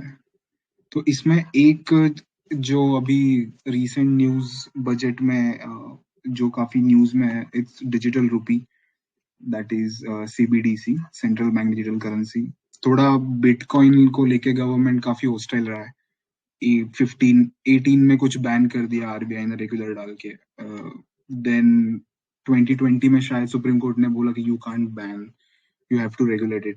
तो फिर उसके बाद भी बहुत सारे एडवाइजरीज डाला है गवर्नमेंट ने कि डोंट इन्वेस्ट या सेफ नहीं है ऐसी चीजें. But then they are down to this thing now, they are launching their own digital rupee. इस बार बोला फाइनेंस मिनिस्टर ने बजट में. सो ये क्या है कि it's again a legal tender which will be in digital form and it is exactly similar as a fiat currency and it is interchangeable with any other fiat currency. तो ये एक चीज है, वो थोड़ा ध्यान में रखना है about this. तो शायद वॉइस पूछ इज लें. इकोइंग. एक मिनट. अभी ठीक है? ठीक है. दीप्ति? यस यस यस, अब ठीक है. अगेन ये एक चीज काफी न्यूज में होती है, बिटकॉइन एंड एनवायरमेंटल कंसर्न्स. ये टेस्ला की वजह से काफी न्यूज में था. टेस्ला ने पहले एक्सेप्ट किया बिटकॉइन पेमेंट्स, फिर शेयर्स बढ़ गए, बिटकॉइन मतलब प्राइस बढ़ गया बिटकॉइन का. देन मस्क अगेन ट्वीटेड कि we are not accepting this because of the environmental concerns. तो इसमें ये एक चीज है कि ये थोड़ा देख लेना कि how does bitcoin mining impact the environment, क्योंकि it consumes a lot of electricity. तो इसकी वजह से एक ये काफी न्यूज में होता है, काफी क्रिटिसिज्म भी मिलता है बिटकॉइन को. स्पेसिफिक अगर थोड़ा और डीप में जाए तो चाइना में देयर आर स्पेसिफिक लोकेशंस जहाँ पे बिटकॉइन माइनिंग होती है, क्योंकि इलेक्ट्रिसिटी वहाँ पे बहुत चीप है. तो ये थोड़ा देख लेना कि ये लिंक मैंने डाल दिया है, काफी ल्यूसिडली एक्सप्लेन करा उन्होंने कि बिटकॉइन कैसे एनवायरमेंट को इम्पैक्ट करता है बिटकॉइन माइनिंग. तो वो थोड़ा देख लेना. ऐसे ही पता होना चाहिए. नॉट प्रसाद फिर से इको हो रहा है. एक minute. Looks like some mike issue.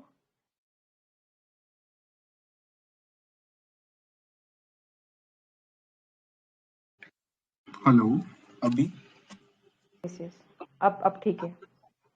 There is no problem. ठीक हो. तो ये देख लेना एक बार वो लिंक. आई वुड सजेस्ट कि वो आप ओपन करके पढ़ो एक बार सब लोग अच्छे से. Beautifully explain. तो नेक्स्ट पे चलते हैं. नेक्स्ट किसी को कुछ ऐड करना है क्या इसमें, बिटकॉइन के इसमें? ठीक है. हाँ, नो प्रसाद. ठीक है. तो नेक्स्ट पे चलते हैं. इट्स अबाउट अगेन बहुत सिंपल सा था. कभी बहुत पूछते थे ऑर्गेनाइजेशंस, तो उसमें एक सवाल पूछ रहे थे कि about NDB has been set up by APEC and the headquarter is in Shanghai.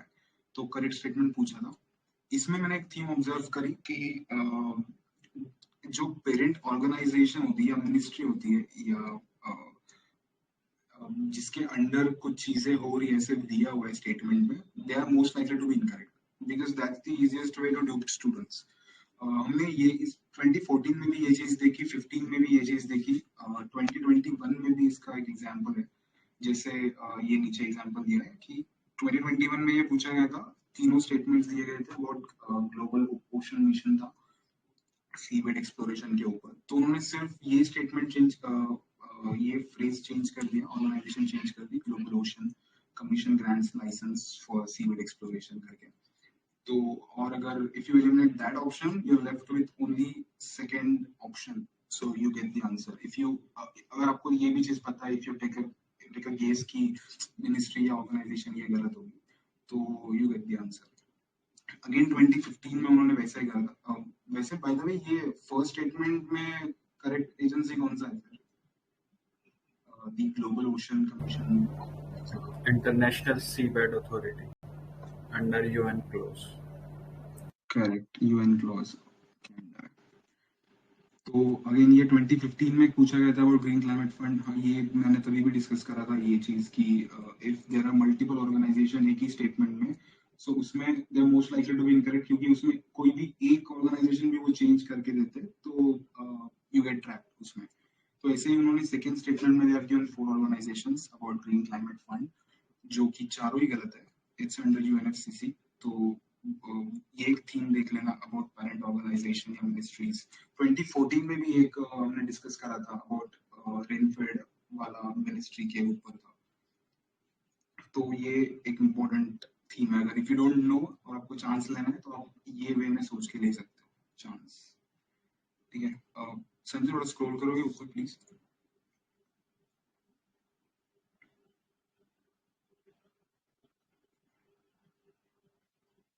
Sanjay, तो इफ यू डू PYQs अच्छे से, you won't miss such questions, क्योंकि स्पीशीज, प्लेसेस, ऑर्गेनाइजेशंस जो है वो फ्रीक्वेंटली रिपीट हो रही है। वो एक तो ऑप्शंस में होती है, एक तो स्टेटमेंट्स में होती है, कहीं ना कहीं रिपीट हो रही है। अगर आप पहले वाला सवाल अच्छे से करोगे, लास्ट ईयर वाले या उसके लास्ट टू लास्ट ईयर वाले, तो आपको नेक्स्ट इसमें कोई दिक्कत नहीं होगी। फॉर एग्जांपल 2015 में ये पूछा गया था कि India is a member of which among the following, ये क्वेश्चन था। उसमें एक ऑप्शन था एपिक, और उस पे ही नेक्स्ट ईयर सवाल है। तो अगर प्रीवियस ईयर क्वेश्चंस अच्छे से कर रहे हो तो ये इजी हो जाता है अपने लिए। अगेन दी फोर्टानाज डिक्लेरेशन एक पूछा था 2015 में ही, जो हमने डिस्कस करा था। Again that was related to BRICS. Next year they asked BRICS का बैंक। तो ऐसे कनेक्शंस अगर आप बना रहे हो प्रीवियस ईयर से, तो आपको दिक्कत नहीं होगी। अगेन 2014 में ये पूछा गया था, उन्होंने थोड़ा पॉलिटी का सवाल है कि what do you mean by constitutional government. उसके ऑप्शन थोड़े अलग थे। Same question was repeated in 2021।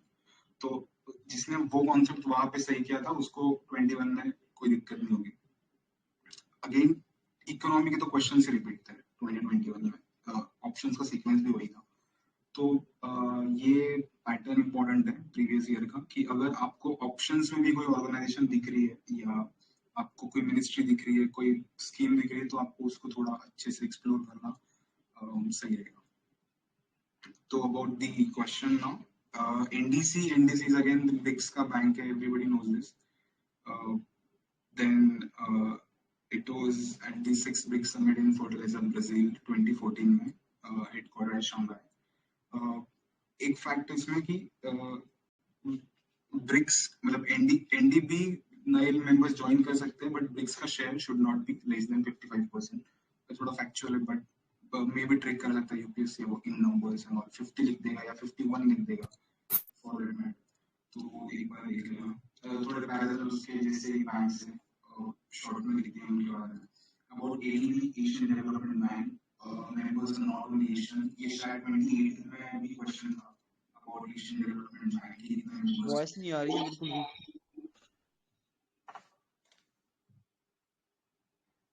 Hello, आ रही है अभी? लेकिन इको हो रही है। एक मिनट में प्लेस ही चेंज कर लेता हूँ। हाँ ठीक आ रही है। अब ठीक है यार, सो सॉरी, पता नहीं कुछ वाईफाई का इशू है शायद। तो ठीक है, ADB के बारे में एक शायद 2018 में भी सवाल था। तो वो भी देख लेना एक बार. Again China is the largest beneficiary वहाँ पे and it is headquarter at Philippines. Also it extend loans to both the governments, central को भी कर दिया, स्टेट को भी कर दिया एडीबी. अबाउट एआईबी 2015 में एस्टेब्लिशमेंट है, आइडिया था चाइना का. It was Asia's response to World Bank and West dominated ADB. तो ये चाइना लेड एक बैंक है. एडीबी और एआईबी के काफी इन्वेस्टमेंट्स होती है इंडिया में, काफी प्रोजेक्ट्स होती है, सॉफ्ट लोन मिलता है, क्रेडिट मिलता है गवर्नमेंट को. तो ये तो काफी ही न्यूज में होते हैं, तो थोड़ा देख लेना. Again a fact about AIB, USA and Japan are not members of it, तो उसमें भी ट्रिक कर सकता है यूपीएससी. तो ये देख लेना. USA is part of which one out of these? NDB या ADB या AIIB? एडीबी ना, और उसमें उसका शेयर Right. भी सेकंड नंबर पे है. ये मैंने डिस्कस किया था 20 यूएस और जापान दोनों का बराबर ही है.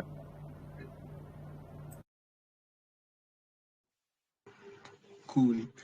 तो नेक्स्ट पे चलते फिर, या ऐड करना किसी को?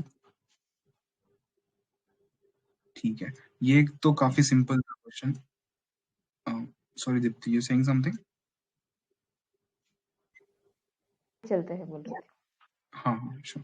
तो ये तो काफी स्ट्रेट फॉरवर्ड सवाल था about Gadgil and Kasturi Ranjan committee report. तो ज्यादा कुछ रिसर्च करा नहीं है, बट वो प्रोसेस वो पता होना चाहिए कि पहले ये रिपोर्ट आया गाडगिल, उसको फिर कोई स्टेट ने उसको एंटरटेन नहीं करा, फिर उसके प्रोविजंस को चेक करने के लिए कस्तूरी रंजन रिपोर्ट था कमेटी. तो वो एक बार देख लेना. ये इन्फोग्राफिक बहुत अच्छा है, इसमें उन्होंने दिया एक कंपैरिजन अच्छे से. कोई ब्रॉड कंपैरिजन हो सकता है कि क्या था, जिनके डिफरेंसेस क्या थे दोनों के बीच में, कोई मोटा मोटा पॉइंट? एक का बहुत ज्यादा स्ट्रिक्टेंट है आई थिंक. मेनली सर मैं थोड़ा सा सजेस्ट बता सकता हूँ. हाँ जी, बोलो बोलो आशीष.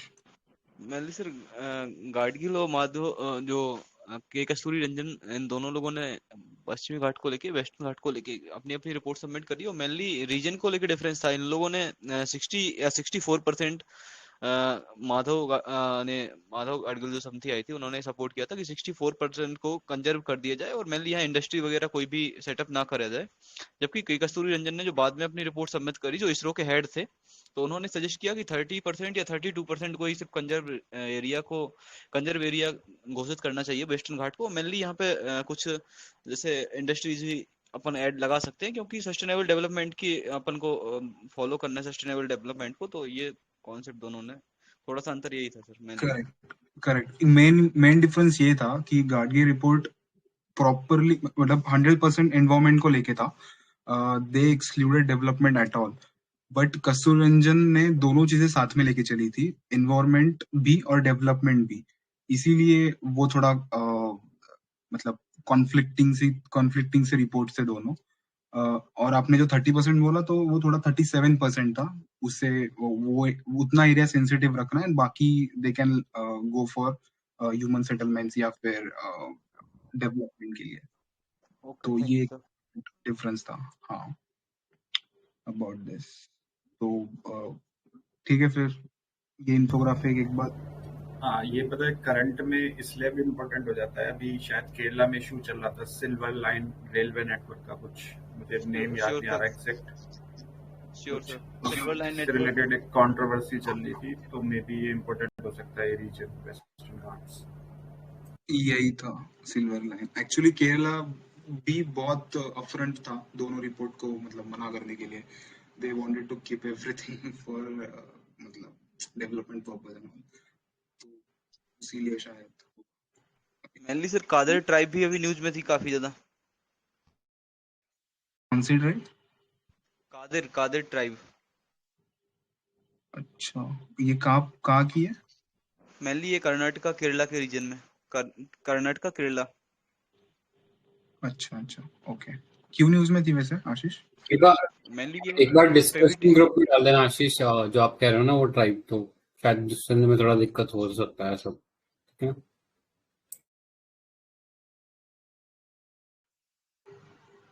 ठीक है. नेक्स्ट पे चलते हैं। ये थोड़ा टाइम कम था इसलिए थोड़ा ज़्यादा रिसर्च नहीं कर पाया 44th में, बट जितना है उतना एक्सप्लेन कर देता हूँ अभी, बाद में ऐड। तो ये केसी सेन के बारे में पूछा था कि associated with which of the associations या कमिटीज। तो अगेन केसी सेन काफी मतलब अलग जोन वाले रिफॉर्मर थे। He joined Brahmo Samaj in 58, then established Brahmo Samaj of India in 66, Tagore के बाद में।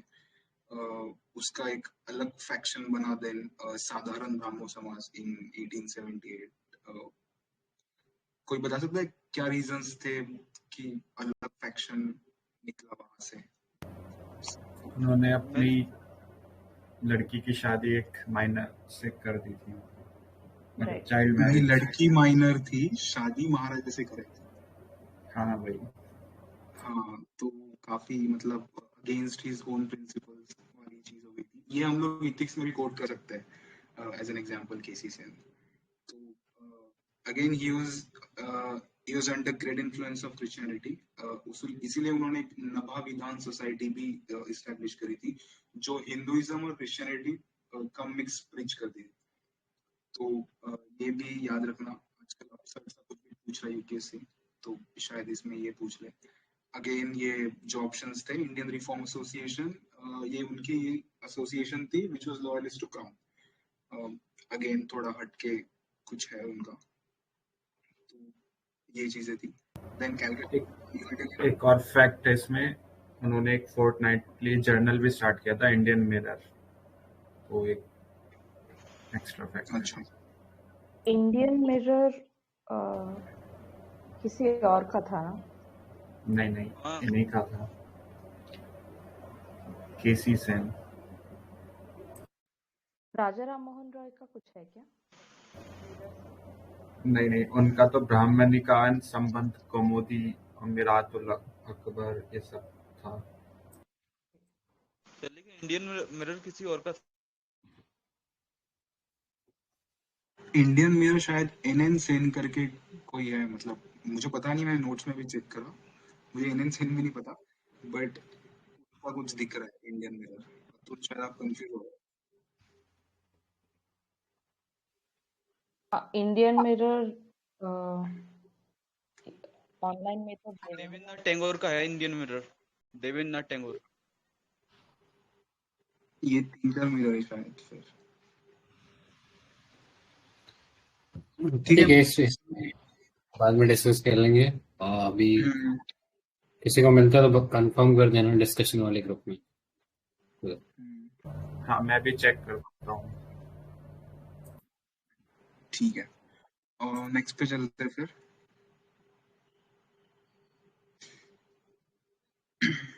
नेक्स्ट वाज अगेन शायद तभी न्यूज में हुआ ये गल्फ कोऑपरेशन काउंसिल। अच्छा, इमेज डाला था यहाँ पे, इमेज नहीं आया। ठीक है, गल्फ कोऑपरेशन काउंसिल के बारे में पूछा था कि कौन। बेसिक सी इंफॉर्मेशन दी है कि it's a political, economical, social plus regional organization. 1980 में बनी थी। 6 कंट्रीज थे वहाँ पे, Bahrain, Kuwait, Oman, Qatar, Saudi and UAE. Again secretary is located Riyadh. तो कुछ कॉन्टेक्स्ट नहीं पता, अभी कुछ रिसेंट न्यूज में भी नहीं है, काफी डॉर्मेंट सी काउंसिल है।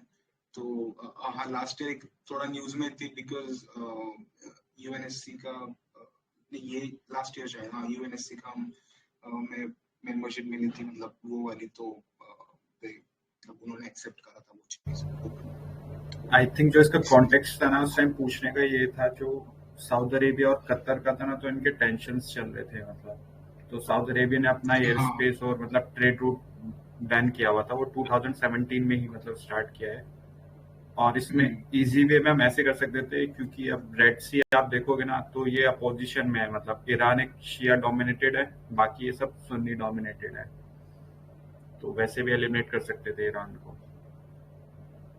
करेक्ट, वो मैंने इसका कुछ निमोनिक बनाने का ट्राई भी करा, बना नहीं वो, तो अगर किसी को पता है वो डाल देना चैनल पे। ये सर अभी न्यूज में भी चल रहा था, जीसीसी, वो हाउदीज है ना जो यमन में, उनकी वजह से सर। ये काफी न्यूज में मतलब डेली आ रहे थे इस पे आर्टिकल्स।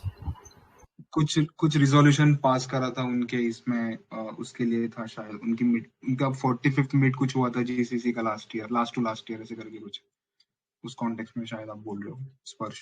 नहीं, अभी हाउदीज जो है ना यमन में, वो उनका फाइट दोबारा शुरू हो गया है वहाँ पे इनके बॉर्डर पे सऊदी अरेबिया के।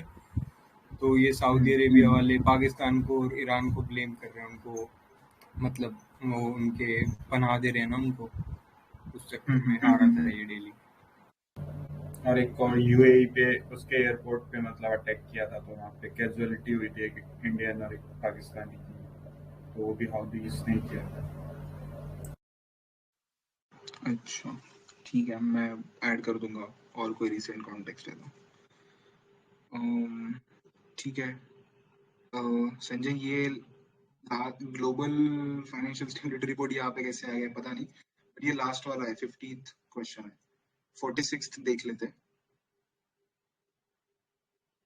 46 भी शायद मैंने करा नहीं है, सॉरी थोड़ा टाइम की वजह से।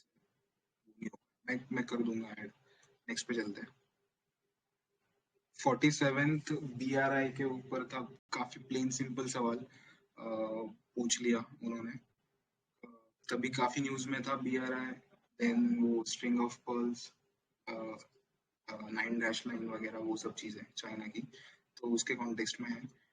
ये एक मैप ऐड कर दिया, बट कुछ रिलेवेंस है नहीं उसका वैसे, तो बस एक प्रेजेंस कितना वाइड है उनका वो दिखाने के लिए वो ऐड कर दिया था।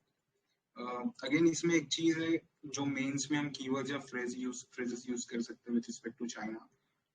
तो ये 3 चीजें जो न्यूज़पेपर से उठाई है मैंने। First is weaponization of economic interdependence, soft loan देके डेट डिप्लोमेसी करके देन चाइना उसका इन्फ्लुएंस बढ़ाता है, and again then they pursued वो कंट्रीज को to do something which they shouldn't be doing वो कंट्रीज।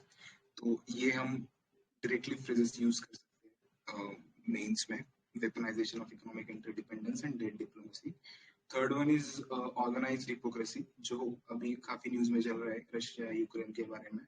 चाइना इज सेइंग कि peace is the only way जो आपको सॉल्व करना चाहिए, एंड सोवरेनिटी इज इम्पोर्टेंट ऐसे करके, but then at the same time China is in India's region, and ये सब चीजें चल रही है नॉर्थ में। तो ये एक अगेन कीवर्ड हो जाता है ऑर्गेनाइज्ड हिपोक्रेसी। तो ये थोड़ा मेन से डाल दिया मिला था इसलिए। तो ये कॉन्टेक्स्ट शायद ही अभी कुछ पूछेगा यूपीएससी,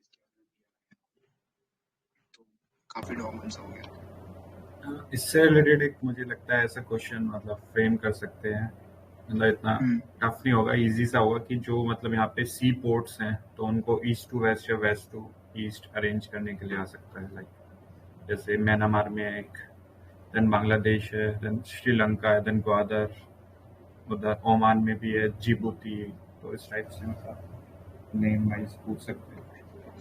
हाँ मतलब अगर डिसाइड कर ही लिया यूपीएससी ने और स्टैटिक में जाना है तो पूछ सकती है। वैसे 2014-15 में वो वाला पैटर्न था ना कि सिटीज ऑर्डर करो, अरेंज करो सीक्वेंस में, वो वाला इसमें अगर यूपीएससी तो शायद पूछने। हाँ मतलब बस एक थोड़ा माइंड में रहना चाहिए उसको। अभी इसके ऑल्टरनेटिव्स भी काफी आ गए हैं, जैसे एक ब्लू डॉट नेटवर्क आ गया है, इसमें इंडिया, यूएस, ऑस्ट्रेलिया ये सब पार्ट है। आई थिंक इंडिया नहीं है शायद उसमें।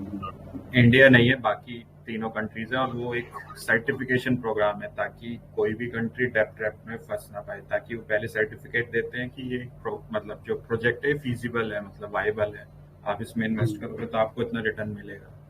तो बाकी तीनों कंट्रीज का था, इंडिया नहीं था उसमें। देन एक ग्लोबल इंफ्रास्ट्रक्चर फैसिलिटी था, देन एक बिल्ड बैक बेटर वर्ल्ड करके था कुछ, वो तो वो G7 का था, और ग्लोबल इंफ्रास्ट्रक्चर फैसिलिटी में भी G20 का था। अभी आई थिंक बहुत रिसेंटली भी ना ईयू ने शायद कोई स्ट्रैटेजी निकाली है, बहुत रिसेंट है, किसी को याद है क्या?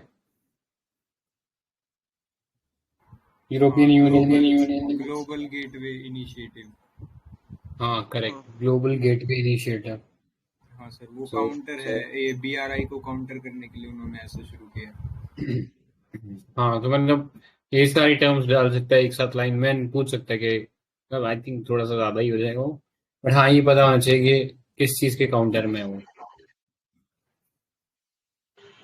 और वो वाला And- पूछ सकता है कौन सा G7 का है, कौन सा G20 का है, वो और easily इनफैक्ट एक मतलब इंडिया का जापान के साथ एक कोलैबोरेटिव एफर्ट है अफ्रीका में, मतलब BRI को काउंटर करने के लिए। मुझे नेम याद नहीं आ रहा है, देन इंडिया और जापान का है वो इनिशिएटिव।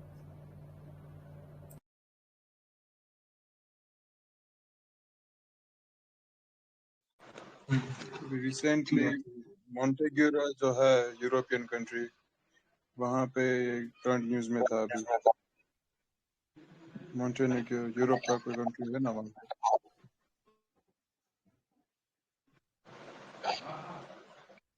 लिथुएनिया है क्या?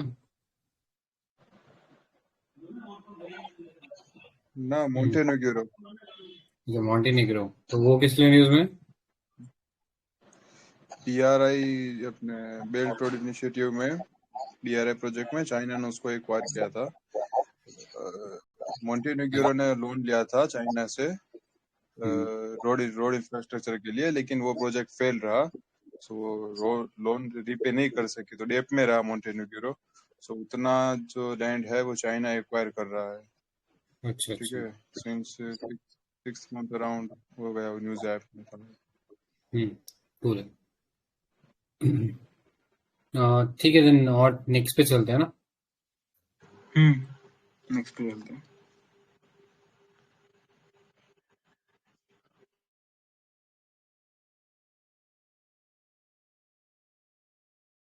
uh, 48 वाला देख लेते हैं। 48 इज अबाउट देन मुद्रा योजना, वो भी तभी लॉन्च हुआ था 2015 में, इसलिए करंट में पूछ लिया।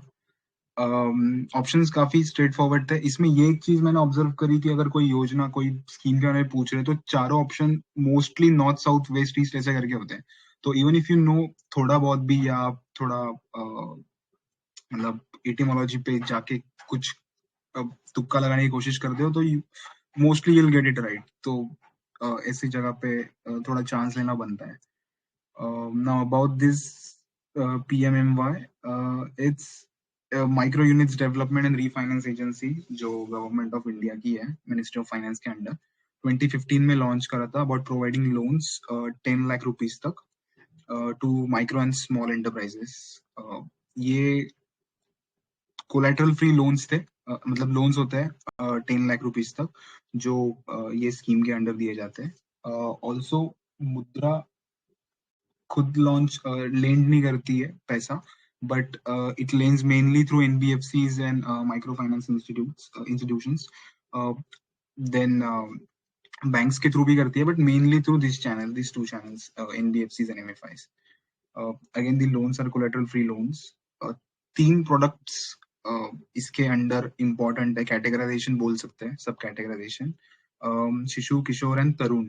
तो इट्स अप मतलब लोन कितना अमाउंट का है उसके बेसिस पे ये है। तो Shishu is about 50K, then 50K to 5 lakh is Kishor, and Tarun is about 5 lakh to 10 lakh। तो ये कैटेगराइजेशन है अंडर मुद्रा। ऑल्सो इसमें एक फैक्ट है जो काफी मतलब आजकल ये ट्रेंड बहुत चल रहा है कि कौन सा कंटिन्यूअसली टारगेट मीट कर रही है। इसमें पूछ लेते हैं इको में कि कंसिस्टेंटली इंक्रीज। लोन दिया जा रहा है या हाँ, लोन दिया जा 50,000 रहा है या 10 कितना रेट लोन। कितना रह रहे हैं, मतलब रेट इंटरेस्ट जो रेट पूछ लो, NBFC शायद हाँ 2% इंटरेस्ट रेट है शायद इसका, 1 या 2%। मतलब ये फिर NBFC रेगुलेट करेगी या गवर्नमेंट NBFC को गाइड करेगा? गवर्नमेंट NBFCs, MFIs, RRBs के थ्रू लेंड करेगी पैसा, और हाँ, और लोग वहां से मतलब रीपे कर सकते हैं उनको वापस, NBFCs एंड MFIs या RRBs को।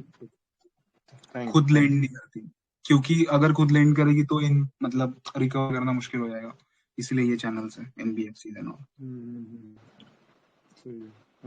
ठीक है, तो इसमें ये एक लास्ट वाला पॉइंट इंपॉर्टेंट है कि नेशनल लेवल जो टारगेट्स दिए जाते हैं अंडर स्कीम, वो कंसिस्टेंटली कंप्लीट हो रहे हैं 2015 से, एक्सेप्ट ये वाला फाइनेंस, लास्ट ईयर वाला फाइनेंस, 2021 वाला कोविड की वजह से। तो अगर मतलब बाई चांस पूछ ले ऊपर नीचे करके कुछ, तो वी हैव दिस फैक्ट, वो एक बार याद रखना कि टारगेट्स मीट हो रहे हैं इसके। तो दिस इज अबाउट मुद्रा। कुछ ऐड करना है किसी को या आगे बढ़ते फिर? आगे चलते हैं, इसमें कुछ नहीं एक्स्ट्रा। एक बार और शायद रिपीटेड एक क्वेश्चन आया है 18 या 19 में, वो वहाँ कवर हो जाएगा। अच्छा, ओके, ठीक है। तो ये 49th वाला क्वेश्चन है, it's about shale gas resources. Again काफी थीम काफी रिपीट हुई है। अगर आप पीवीएस को अच्छे से कर रहे हो, 2014 में ये वाला स्टेटमेंट था with reference to 2 non conventional energy sources called coal bed, methane and shale gas. इसके ऊपर आप गेस कर सकते हो कि आगे सवाल कैसे रिपीट हो रहा है। 2014 में अगेन एक स्टेटमेंट था कि cluster bean has assumed significance हुआ है, तो उसका आंसर था because it is the source of shell gas. 2015 में एक था क्वेश्चन अबाउट गोल्डीलॉक्स जोन, जो हमने डिस्कस करा था। उसका एक ऑप्शन था कि goldilocks zones are the regions where shale gas is available. ये आंसर नहीं है, बट ऑप्शन में था शेल गैस। तो अगेन 2016 में पूछ लिया कि where is shale gas found. तो ये एक चेन बनता है, आपको कैसे ट्रैक करना है पीवाईज की उसको। तो ये एक फ्लो मुझे लगा इंपॉर्टेंट है, पता रहना चाहिए कि कैसे चीजें पूछी जा रही है वापस। मतलब यूपीएससी आपको हिंट दे रहा है, 2-3 बार ही पूछ लिया, तो 2016 में सीधा उन्होंने कि कोर क्वेश्चन पूछ लिया कि where is shale gas found, correct. तो ये थोड़ा इस तरीके से आप ट्रैक कर सकते हो पीवाई। आई थिंक जो आपने लिखा है क्लस्टर बीन 2014 में, तो ये सोर्स नहीं होते, ये एक्सट्रैक्शन में हेल्प करते हैं।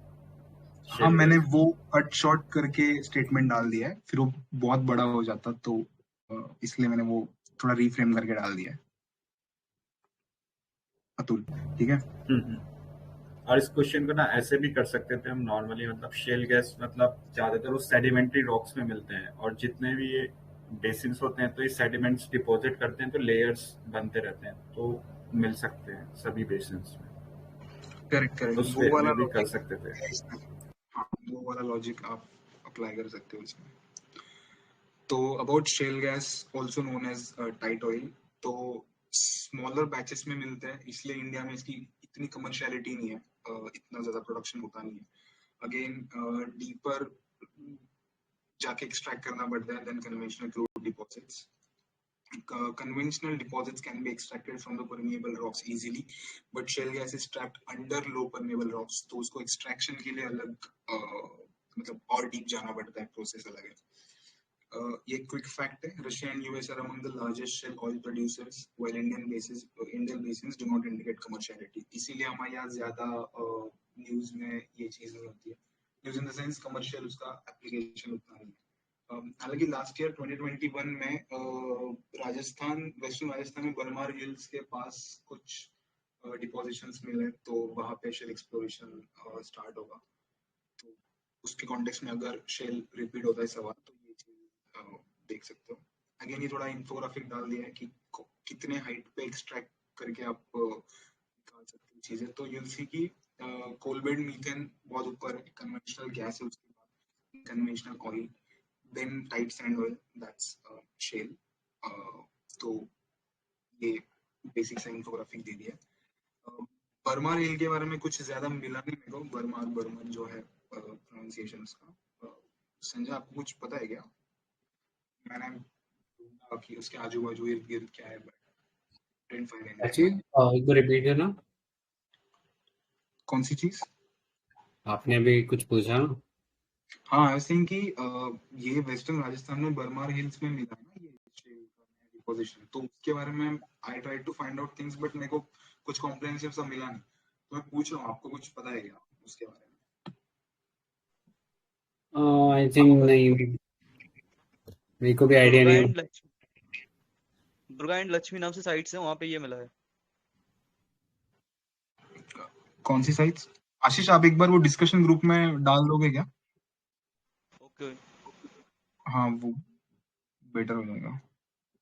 ठीक है, फिर अबाउट दिस शेल गैस आगे बढ़ते हैं।